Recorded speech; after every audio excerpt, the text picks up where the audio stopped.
Mark సువార్తలో యేసుక్రీస్తు ప్రభువారి పరిచర్యలో క్రౌడ్స్, జన సమూహము అది సక్సెస్కు సైన్ కాదు. చాలామంది గుంపులు కూడి ఆయన వద్దకు రావడం మనం గమనిస్తూ ఉన్నాం. కానీ ఆయన దాని నుంచి దూరంగా వెడలినట్లు మనం గమనిస్తూ వస్తాం.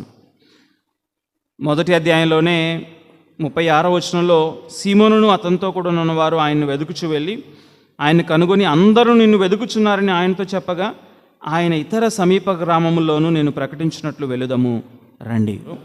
ఆయనేమో మనము ఇతర గ్రామముల్లోనూ సువార్త ప్రకటించుటకు వెళుదాము రండి అని మాట్లాడినట్లు మనం గమనిస్తాం. It is not a sign of his success. ఆయన ఎప్పుడు దాన్ని ఒక సక్సెస్గా భావించలే. ఈనాడు ఉండే మనకు ఒక భ్రమ ఏంటంటే ఎక్కువ మంది ఉంటే that is the right thing.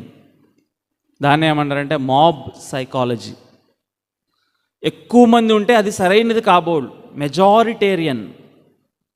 లేకపోతే ఎక్కువ మంది ఓటేశారు కాబట్టి ఆ ప్రభుత్వం గెలిచింది కాబట్టి అదే సరైనదేమో, కానే కాదు. అందుకే చాలాసార్లు ప్రభు మాట్లాడుతూ అన్నారు, ఇరుకు మార్గంలో ప్రవేశించడానికి ప్రయత్నించండి. విశాల మార్గము అది డిస్ట్రక్షన్కి, నిత్య నాశనానికి అది దారితీస్తుంది. అందరూ ఒక విషయాన్ని నమ్ముతున్నారు కనుక అది సరైనది అని అనుకోవద్దు. ఎందుకు అలా మాట్లాడుతున్నారంటే వీరు యేసుక్రీస్తు ప్రభు వారి యొద్దకు గుంపులుగా కూడి రావడం తప్పు కాదు, కానీ ఏ ఉద్దేశంతో వస్తున్నారు అనేదే ప్రాముఖ్యమైనది. చాలాసార్లు మార్కు సువార్తను మనం దగ్గరగా ధ్యానిస్తూ వెళ్తే మనకు కనిపించే విషయం ఏంటంటే ఈ జన సమూహము గుంపులుగా కూడి ఉన్నవారు వారి యొక్క పాత్ర ఏంటంటే వారు నిజంగా ప్రభువుని వెంబడించాలి అనుకునే వారికి అడ్డంకిగా ఉన్నారు. 2వ అధ్యాయంలో మనం చూసినట్లయితే ఆ పక్షవాయువు గలవాన్ని తీసుకొని వారు రావడానికి లోపల ప్రవేశించినప్పుడు బహుజన సమూహము ఉన్న కారణాన వారు ప్రవేశించలేకపోయారు. It is an obstruction. జన సమూహము నిజంగా ప్రభువుని వెంబడించాలి, నిజమైన విశ్వాసాన్ని కనబరచాలి అనుకునే వారికి అడ్డంకిగా మారారు.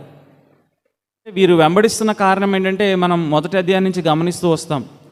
ఈయన అద్భుత కార్యాలు చేస్తారు, ఈయన స్వస్థత కార్యాలు చేస్తాడు, ఈయన దయ్యములను వెళ్ళగొడతారు, ఈయనకు మిరాకులస్ పవర్ ఉంది, ఈయనకు శక్తి ఉంది కనుక ఈయన వెంబడించడానికి వారు వచ్చిన కారణం ఏంటంటే ఆయనను వెతుక్కుంటూ వచ్చిన కారణం ఏంటంటే ఈయన దగ్గర ఉన్న ఆ యొక్క శక్తిని మనం రిసీవ్ చేసుకోవాలి.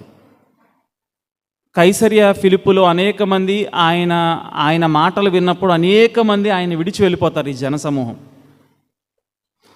యేసుక్రీస్తు ప్రభువారు కూడా ఈ క్రౌడ్స్ జనసమూహానికి మరియు ఆయనను నిజంగా వెంబడించే వారికి వ్యత్యాసాన్ని క్లియర్గా చూపిస్తూ ముందుకు వెళ్ళారు. ఈ యొక్క వాక్య భాగం ముఖ్య ఉద్దేశం కూడా అదే. ఈ 2 ప్యాసేజెస్ మనం చదివిన మార్కు సువార్త 3వ అధ్యాయం 7వ వచనం నుంచి 19వ వచనం వరకు ఉన్న వాక్య భాగంలో మొదటి భాగంలోనేమో ఆయన వెంబడిస్తున్న జనసమూహాన్ని మనం చూస్తాము. 2వ భాగంలోనేమో నిజంగా ఆయన వెంబడించడానికి ఆయన ఏర్పాటు చేసుకున్న ఆయన శిష్యుల్ని మనం గమనిస్తాం.